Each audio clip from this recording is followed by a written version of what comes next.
الحمدللہ رب العالمین والصلاة والسلام علی رسولہ الامین وعلی آلہ وصحبہ اجمعین وعلی من تبعہم بإحسان الی یوم الدین اما بعد رب اشرح لی صدری ویسر لی امری واحلل عقدۃ من لسانی یفقہوا قولی۔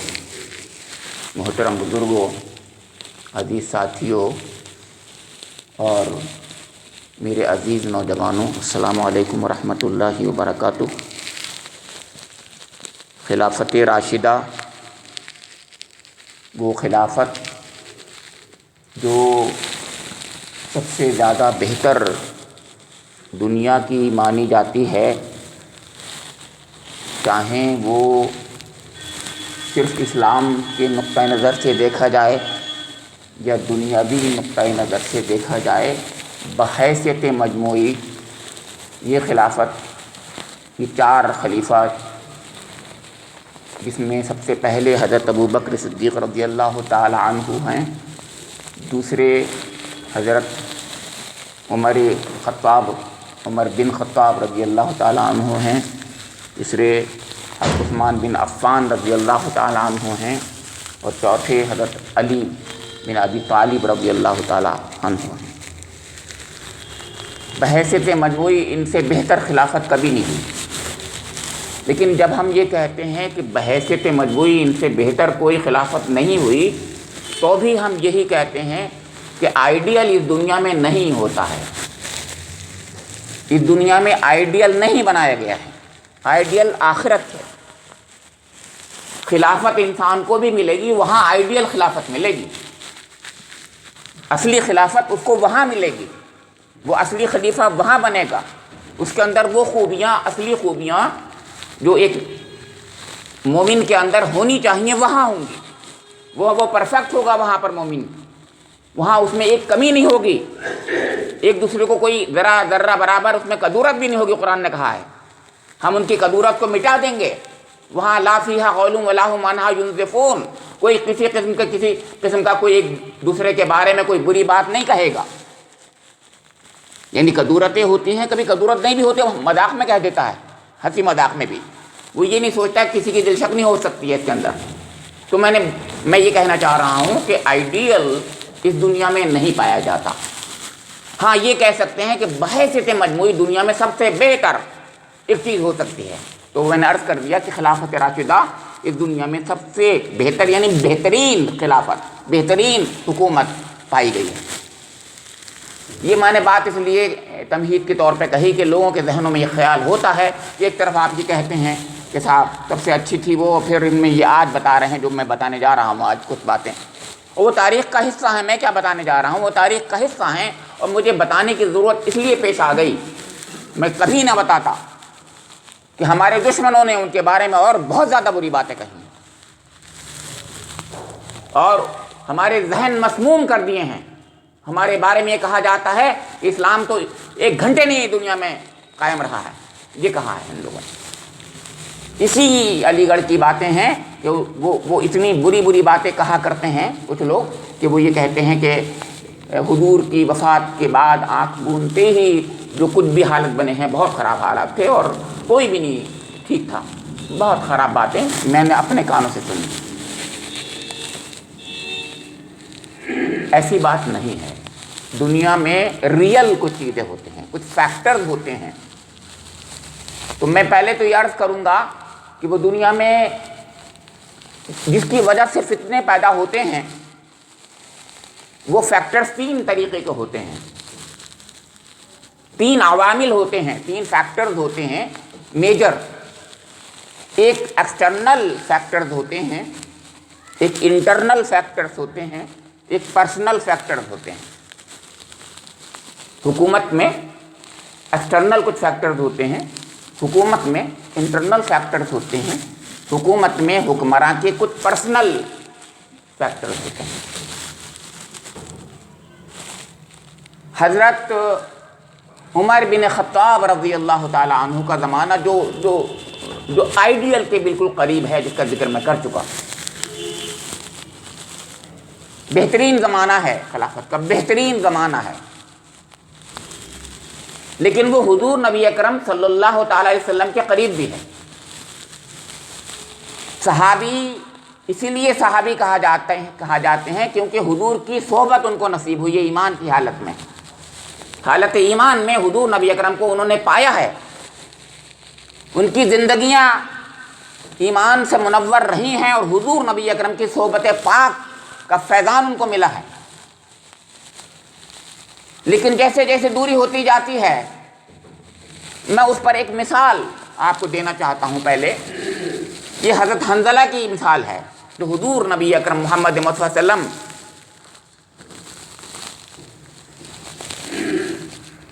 کی مجلس میں جب بیٹھتے تھے تو ان کی کچھ عجیب کیفیت ہوا کرتی تھی۔ آج بھی کچھ لوگ جو اچھے واعظ کہتے ہیں، اچھے واعظ کی کیفیت انسانوں میں پائی جاتی ہے، بہترین، اس سے دل نرم ہو جاتے ہیں، ایمان بڑھ جاتا ہے، اضافہ ہوتا ہے۔ لیکن جہاں باہر جاتے ہیں پھر وہی کیفیت ہو جاتی ہے، ہماری ہوتی ہے ایسی، سب کی ہوتی ہے ہماری۔ تو حضرت حنظلہ کی بات کر رہا ہوں میں پہلے تو حضرت حنظلہ کا معاملہ یہ ہے کہ وہ یہ دیکھتے تھے، بارہا انہوں نے تجربہ کیا کہ اللہ کے رسول کی مجلس میں جب بیٹھتا ہوں تو میرے سامنے جنت اور دوزخ ہوتی ہے، بالکل استحضار ہو جاتا ہے اور بالکل یعنی ایمان میں بہت ہی اضافہ ہو جاتا ہے، اور شیطان قریب نہیں آتا، وسوسے بھی نہیں آتے، فلاں کچھ بھی نہیں ہوتا۔ اور جیسے ہی حضور کی مجلس سے باہر ہٹتا ہوں پھر میرے اندر وہی شیطان اپنے وسوسے ڈالنا شروع کر دیتا ہے۔ تو کہنے لگے یہ تو منافقت ہے، سوچ رہے ہیں، خود سوچ رہے ہیں یہ تو منافقت ہے۔ میں یہ قصہ سنا چکا ہوں اس سے پہلے بھی۔ تو اچانک یہ خیال آتا ہے ارے حنظلہ منافق ہو گیا، حنظلہ منافق ہو گیا، حنظلہ منافق ہو گیا۔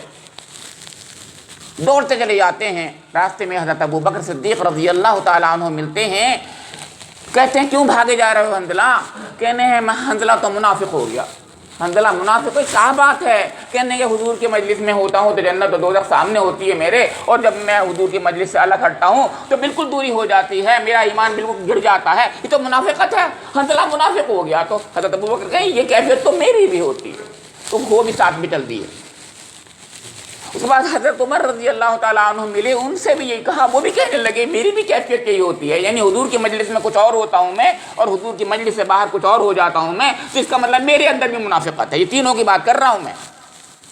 اور حضور کے سامنے جب پہنچتے ہیں تو آپ کو معلوم ہے وہ قصہ کہ حضور کہتے ہیں نہیں ایسی بات تو نہیں ہے، ہر وقت یہ کیفیت نہیں رہ سکتی، ہاں بے شک اس کو کوشش کرو، تم اپنی سے کوشش کرو، اس سے بہتری ہوگی، اور اللہ سے توبہ کرتے رہو۔ بہت سی باتیں آپ نے بتائیں کہ ایمان کے اضافے کی اور شیطان کے وسوسے دور کرنے کی یہ ہوں گی، اور یہ منافقت نہیں ہے، تو ایمان ہی کی تمہاری کیفیت ہے۔ مگر میں یہ بتانا چاہتا ہوں حضور کی صحبت میں کیا ہو رہا تھا اور حضور کی صحبت سے ہٹ کر کیا ہو رہا تھا، بس میں یہ بتانا چاہ رہا تھا۔ اس سے صحبت وہ والی جو حضور نبی اکرم بنفس نفیس دنیا میں موجود تھے، لیکن حضور نے پردہ جب فرما لیا، یہاں سے دنیا سے پردہ فرما لیا، تو پھر صحبتیں صرف نام کی رہ گئی، صحابہ جو رہ گئے، ظاہر ہے وہ فیضان تو رہا، لیکن دھیرے دھیرے جیسے کہ وہاں پر ہلکا ہلکا ہوتا جاتا تھا۔ اس کو حنظلہ بتا رہے ہیں کہ میں جب ہٹتا ہوں، دور ہوتا ہوں تو ہٹ جاتا، ایمان سے دوری ہو جاتی ہے، وہ دوری اب باقاعدہ وقت کے ساتھ دوری ہو رہی ہے۔ تو میں عرض یہ کرنا چاہ رہا تھا کہ حضرت عمر رضی اللہ تعالی عنہ کے زمانے تک جو صحبت رسول کا اثر تھا، صحابیت کے اندر جو زور تھا، وہ ہلکا پڑنے لگا، ماند پڑنے لگا۔ شیطان نے اپنے وسوسے ڈالنا شروع کر دیے، وہ تو پہلے بھی ڈالتا ہے، اس وقت بھی ڈالتا تھا جب حضور نبی اکرم صلی اللہ علیہ وسلم تشریف رکھتے تھے، اس وقت بھی ڈالتا تھا ان کے دلوں میں اس قسم کے، لیکن وہ بہت ان کا ایمان مضبوط تھا، اس لیے اثر نہیں ہوتا تھا۔ لیکن اب جب کہ اب 12.5 سال ہو چکے ہیں، یہ کہنا چاہ رہا ہوں، 10 سال حضرت عمر رضی اللہ تعالیٰ عنہ کا، 10 سال اور 2.5 سال، وہ 13 سال ہو چکے ہیں۔ 2.5 سال حضرت ابو بکر کے اور 12.5 سال حضرت 10 سال 6 مہینے 4 دن یہ حضرت عمر رضی اللہ تعالیٰ عنہ کے ہیں۔ تو جب 13 سال گزر گئے تو 13 سال میں یہ فرق تو ہو گیا نا۔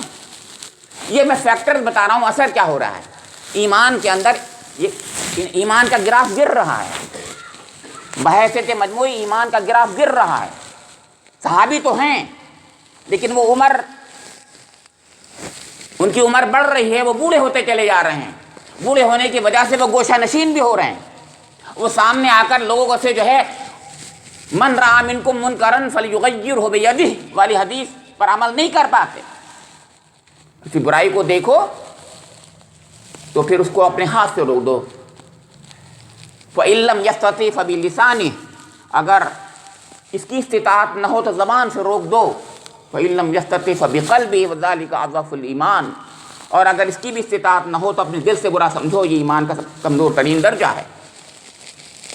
صحابہ کرام بہت سے تو اللہ کو پیارے ہو گئے ہیں 13 سالوں میں، اور جو رہ گئے ہیں وہ بوڑھے ہو چکے ہیں، 13 سال کا فرق ہو چکا ہے۔